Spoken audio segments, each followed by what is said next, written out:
Hello दोस्तों, आज जो मैं आपको कहानी सुनाने वाली हूँ, ये कहानी है जलपरी का सोने और हीरे का नदी। तो चलिए दोस्तों, देखते हैं आज की कहानी। ये कहानी है विजयगढ़ नाम के एक गांव की। उस गांव में कनिका नाम की एक लड़की रहती थी। कनिका की मम्मी नहीं थी और उसके पापा बाहर काम करते थे, इसीलिए कनिका बचपन से ही अपने चाचा के घर में रहती थी। कनिका की चाचा की एक बेटी थी अनामिका। कनिका उससे उम्र में बड़ी थी। कनिका दिल की बहुत अच्छी और नेक थी। वो हमेशा दूसरों की मदद करती थी, लेकिन कनिका दिखने में बिल्कुल अच्छी नहीं थी। बचपन से ही उसका रंग बहुत काला था, लेकिन उधर अनामिका दिखने में बहुत ही सुंदर थी, इसीलिए अनामिका उसको बिल्कुल पसंद नहीं करती थी। लेकिन कनिका के चाचा चाची कनिका से बहुत प्यार करते थे।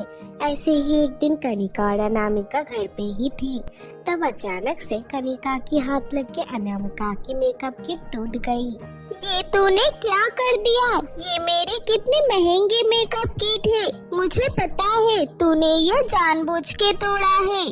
अनामिका, ये तो क्या कह रही है? मैं जानबूझ के ये क्यों तोड़ूंगी?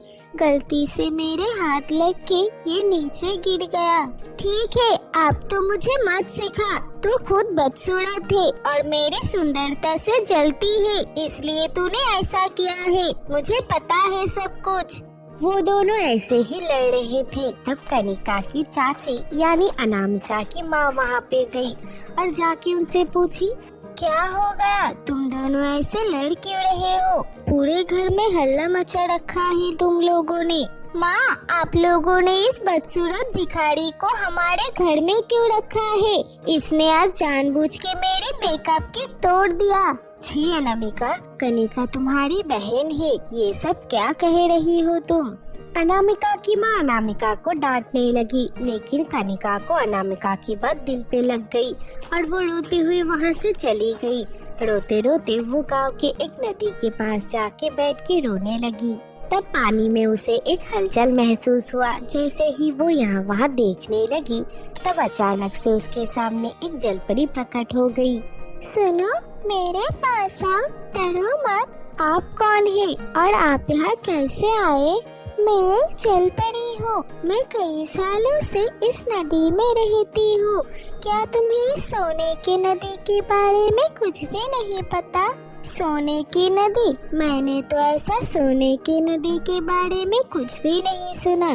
क्या आप मुझे वो सोने की नदी के बारे में बता सकते हैं? जैसे ही कनिका ने ऐसा किया, उस जलपरी ने एक चुटकी बजाई और वो नदी एक सोने की नदी में बदल गया। वो पूरा नदी सुनहरी रंग का बन गया और ये देख के कनिका की आंखें खुली की खुली रह गई। क्या ये सच्ची में सोना है? हाँ, ये सब सोना है। मैं तुम्हें यहाँ से कुछ सोना देना चाहती हूँ, लेकिन उसके लिए तुम्हें मेरी एक मदद करनी पड़ेगी। हाँ बोलिए, मैं आपकी कैसे मदद कर सकती हूँ? लेकिन उसके लिए मुझे आपसे सोना नहीं चाहिए। अगर मैं किसी की मदद कर पाई तो ये मेरे लिए खुशकिस्मती होगी। मैं तुम्हें देख के समझ गई थी, तुम दिल की बहुत ही अच्छी हो, इसलिए मैं तुम्हारे सामने आई। इस गांव के कुछ बूढ़े लोगों को इस जादुई नदी के बारे में पता चल गया और मैं ही इस नदी का रक्षा करती हूँ। मेरी इज्जत के अलावा कोई यहाँ से सोना नहीं ले जा सकता। लेकिन जलपरी, आपके बारे में तो गांव में किसी को भी नहीं पता है। आप तो इस सोने के नदी का रक्षा कर पाएंगी। नहीं, उनको मेरे जादुई शक्तियों के बारे में पता चल गया है और वो लोग मुझे मारने की साजिश कर रहे हैं। इसलिए मैं चाहती हूँ तुम मुझे किसी दूसरी नदी में रख के आओ, फिर कोई अपने गलत इरादों को अंजाम देने के लिए इन सोने का इस्तेमाल नहीं कर पाएंगे।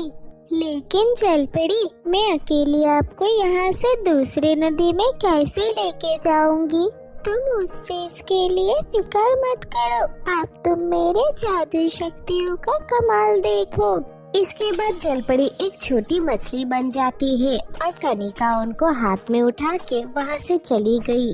जलपरी के कहे हुए रास्ते पे कुछ दूर जाने के बाद कनिका को एक नदी दिखाई दिया। तब वो जलपरी कनिका से कही, कनिका, उस नदी में तुम मुझे छोड़ दो। अब से मैं इस नदी में ही रहूंगी और तुम इस नदी के बारे में कभी किसी को मत बताना। उसके बाद कनिका जलपरी को उस नदी में छोड़ देती है और छोड़ते ही वो फिर से अपनी असली रूप धारण कर लेती है। जैसे ही जलपरी उस नदी में जाती है, वो नदी हीरे से भर जाता है और वो पूरे नदी में हीरे बहने लगते हैं। ये देख के कनिका फिर से आश्चर्य हो जाती है। तब जलपरी कनिका से कहती है, कनिका, तुम बहुत ही अच्छे हो। ऐसे ही हमेशा दूसरों की मदद करते रहना। तुमने मेरी जान बचाई है, इसलिए मैं तुम्हें कुछ दूंगी। नहीं जलपरी, मुझे कुछ नहीं चाहिए। मैं आपकी मदद कर पाई, ये मेरे लिए बहुत बड़ी बात है। मुझे पता है तुम्हारे दिल में कोई खोट नहीं है, इसलिए मैं तुमसे खुश होके कुछ दे रही हूँ। तुम अब मना मत करना।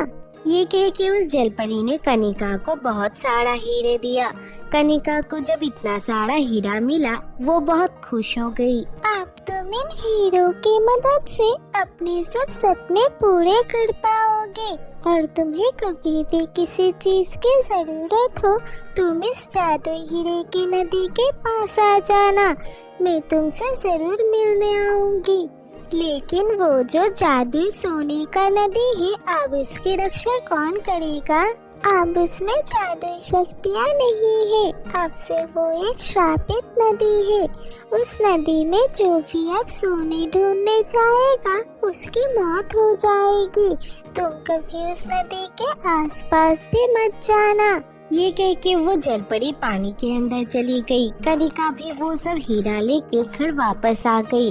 घर वापस आते हुए वो मन ही मन सोचने लगी, मुझे तो बहुत सारा हीरा मिला है, लेकिन मुझे तो इतने सारे हीरों की जरूरत नहीं है।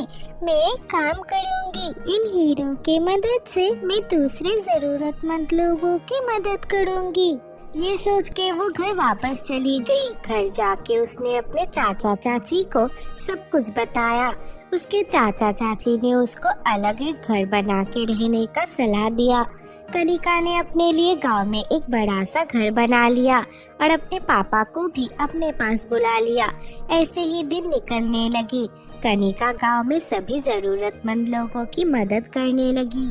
वो रोज अपने चाचा चाची से मिलने जाया करती थी। एक दिन कनिका अपने चाची को उस सोने के नदी के बारे में बता रही थी और अनामिका ने तब छुप छुप के सब कुछ सुन लिया। लेकिन कनिका ने किसी को उस हीरे के नदी के बारे में नहीं बताया। अनामिका आधी बात ही पता चली और वो सोचने लगी, अच्छा, तो ये उस सोने के नदी में रहने वाले जलपरी का ही कमाल है जो इसको इतना सब कुछ मिल गया। अब मैं भी जाऊंगी और इससे भी ज्यादा सोने वहाँ से लेके आऊंगी। ये सोच के अनामिका उस शापित सोने के नदी के पास गई और सोने की तलाश में जैसे ही उसने उस नदी में डुबकी लगाया, वो उस नदी में डूब गई और वो कभी वापस नहीं लौटी। और उस गांव के जिन बूढ़े लोगों ने जलपरी को मारने की साजिश किया था, उस सोने के नदी में डूब के उनका भी मौत हो गया। उधर कनिका को छोड़ के उस हीरे के नदी के बारे में किसी को भी पता नहीं था। कनिका रोज उस जलपरी से मिलने जाने लगी और उनके बीच में बहुत अच्छी दोस्ती हो गई। तो दोस्तों, आज की कहानी से हमें ये सीख मिला कि दूसरे को नीचा दिखा के आप कभी सफलता नहीं हासिल कर पाओगी। दोस्तों, अगर आपको ये वीडियो अच्छी लगी हो तो वीडियो को लाइक कर देना और हमारी चैनल को सब्सक्राइब करना मत भूलना।